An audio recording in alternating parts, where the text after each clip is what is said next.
Assalamualaikum warahmatullahi wabarakatuh. Sebelum ini, hingga 1,2,98 41 akuntansi, mata kuliah praktikum penerbitan dosen pengampu Ibu Dulza Milansari sebagai ekonomi bisnis akuntansi. Maka saya di sini akan menjelaskan tutorial pada B280 komitmen dan kontingensi. Adapun kita lihat di sebelah kanan saya terdapat beberapa kotak, dan pada kotak tersebut itu ada sebagian kotak yang terisi secara otomatis dan diisi secara manual. Kotak yang diinput secara otomatis itu mulai dari jumlah hari, total W, dan kotak yang diisi secara manual yaitu mulai dari diserahkan oleh, kemudian tanggal mulai, tanggal selesai, dan waktu. Kemudian di bagian bawah juga terdapat tabel yang berisikan uraian, pelaksanaan prosedur, kesimpulan. Pada uraian nomor 1 itu berisikan peroleh pemahaman dan dokumentasikan kebijakan serta prosedur yang digunakan oleh manajemen dalam mengidentifikasi dan mendokumentasikan liabilitas kontingensi. Apakah dari uraian yang saya sudah bacakan tadi itu pada pelaksanaan prosedur dapat dilaksanakan atau tidak dilaksanakan atau tidak berlaku bahkan tidak diterapkan. Jika dari uraian tadi pada pelaksanaan prosedur kita memilih dilaksanakan, maka pada bagian kesimpulan ini dikasih terdapat isi, dan jika memilih tidak dilaksanakan,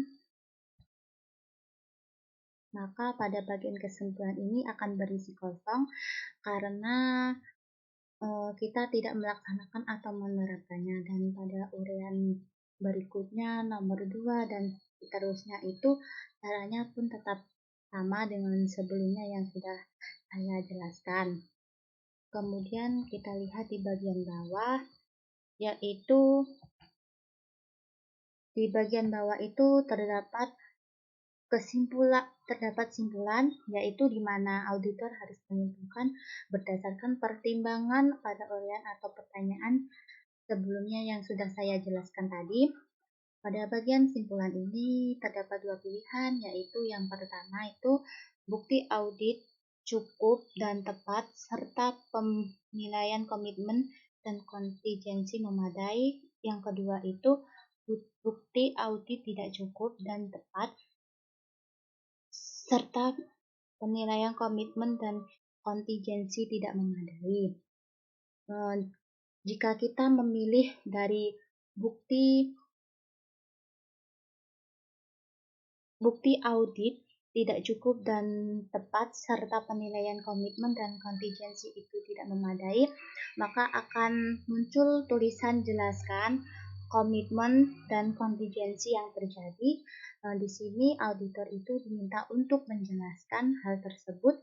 Namun, jika kita memilih pada pilihan yang kedua, bukti audit cukup dan tepat serta penilaian komitmen dan kontingensi itu memadai, maka seorang auditor itu tidak diminta untuk menjelaskannya seperti yang tadi ya. Dan pada status KKP ini yang sebelumnya itu incomplete dan dia berubah menjadi complete itu jika simpulan sudah terisi pada yang sebelumnya tadi. Jika terjadi bukti audit yang tidak memadai itu sudah diisi, maka dia akan berubah jadi completed. Jika tidak diisi, ya masih tetap akan menjadi incomplete. Itulah tadi penjelasan saya.